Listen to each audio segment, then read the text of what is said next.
asay mas nindot applyan ang home loan.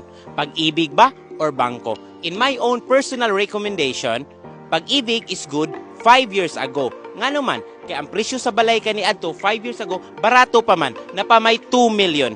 Then ang loanable amount sa Pag-ibig is 1.6 million to 2 million. So gamay ra gyud kaayo ang equity nga bayaran.